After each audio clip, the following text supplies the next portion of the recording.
Сажда кылыш эмне экен? Важип. Бирок канчалык окусак, ошол аяттын канчасыны окусак бизге милдет болот. Канчасыны.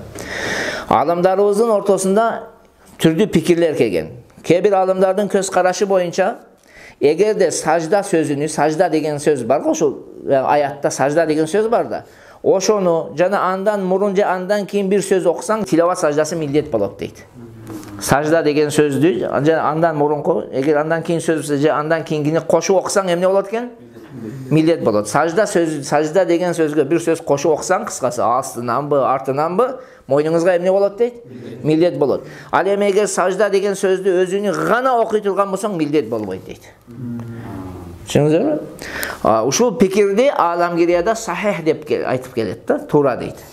Экинчиси бар, ошол сажда деген сөз менен бирге ошол сажда аятынын көпчүлүк бөлүгүнү окубайынча милдет болбойт дейт. Муну дагы башка кээ бир китептер муну туура деген. Бир аятта эми бир канча сөз бар да. Ошонун көпчүлүк сөзүнү сажда деген сөз менен бирге окушуңуз керек. Ошондо милдет болот. Түшүндүңүзбү? Эгерде бардыгын окуп келип сажда деген сөздү окубасаңыз милдет эмес. Окуп келдиңиз аятты башынан. Окуп келдиңизде бирок эмнеси калып кетти? Сажда деген сөз калдыбы сизге? Не эмес? Милдет болбой калат. Түшүнүктүүбү сөз?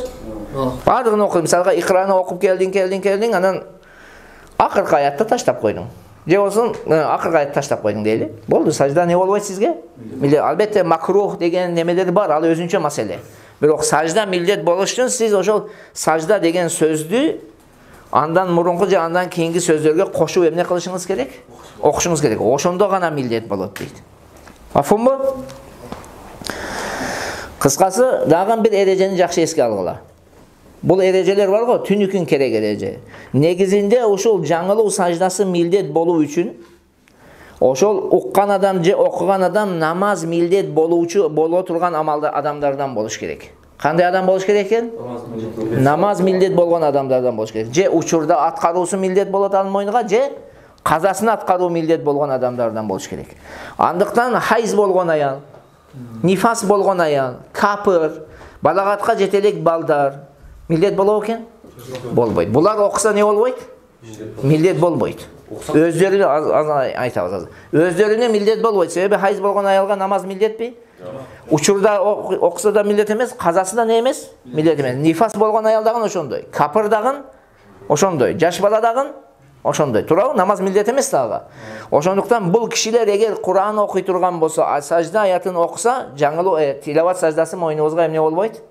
Милдет болбойт. Бирок булардан уккан кишиге милдет болот такыр. Булардан уккан кишиге эмне болот экен? Милдет болот. Түшүндүңүзбү?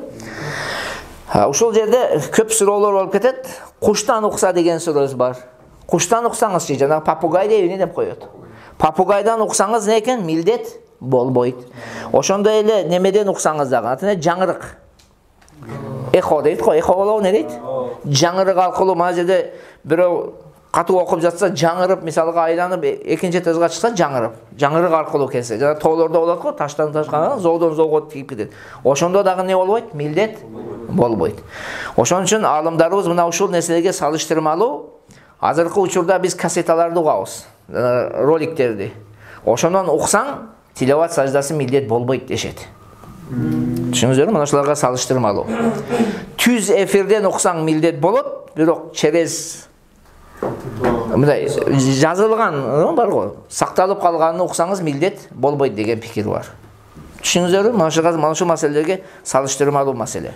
Ушуга фатва берилген да? Ушуга фатва берилген таксырым. Жакшы эсиңерге алгыла. Куштан, жаңырыктан уксаң милдет экенби? Жок. Радиолордон же болсо видеолордон көрсөңчү, запись болсо милдет эмес, түз эфир болсо милдет болуп калат. Мисалга кече мына түз эфир кылып, канча адам Кур'ан жанышын эмне кылды? Тартты. Эгерде кокушса, ошондо сажда аятын окушса, уккан адамдарга эмне болуп калат?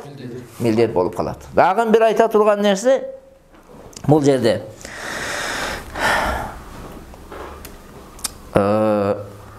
Дароо милдет болобу же анан дагы аткарсаңыз болобу деген сөз бар. Окуй менен дароо сажда кылыш мойнуңузга милдетпи? Же болосо бир аз туруп аткарсаңыз да эле болобу? Түшүңүздөр? Ушул маселеде дагы алымдарыбыздын пикирлери айткан, бирок эң туурасы дароо не болот? Дароо милдет болбойт, Анан да аткарып койсоң не экен боло берет. Болгону себепсиз узак кечиктирип коюу макрух танзихи болот. Азыр окуп коюп ананраак кылам деп себепсиз эле кечиктирип койсоңуз не болуп калат экен? Макрух танзихи болот. Харам эмес, макрух тахрим эмес, макрух танзихи болот кечиктирбегендик. Бирок кечиктирсеңиз деле не экен? Кыскасы аткарсаңыз эле болду, милдеттен эмне болосуз? Кутуласыз таксырым. Түшүнүктүүбү? Эгер уккан адам не болсо дедик? Капыр. Эгер тескериси болсо, уккан адамдар капыр же жанагындайлар болсо, аларга дагы не болбойт? Милдет болбойт. Угуучу капыр же аял этек кирип алган аял ушундайлар болсо, аларга дагы не эмес? Милдет эмес. Окуган адам дагы эгер ошол болсо, милдет эмес. Ошону эсиңерден чыгарбагыла. Кыскасы ушул жерге бир эрежени эсиңерге сактагыла. Негизги эреже эмне экен? Намаз милдет болгон адам болсо, сажда аятын окуса милдет болот. Намаз милдет болуучу адам болбосо, сажда аятын окуса милдет болбойт. Укса да милдет болот. Бирок булардан уккан адамга эмне болот? Милдет болот. Анан дагы бир неме, буну именно араб тилинде окуу шарт эмес милдет болуш үчүн. Сен кыргыз тилиндеги котормосун да ошол аятты окусаң милдет боло берет. Же перс тилинде, же өзбек тилинде, же казак тилинде айырмасы жок. Любой тилде сиз шунун переводун окусаңыз, түшүнсөң болду, ошо сажда кылыш мойнуңузга не болуп калат? Милдет болуп калат.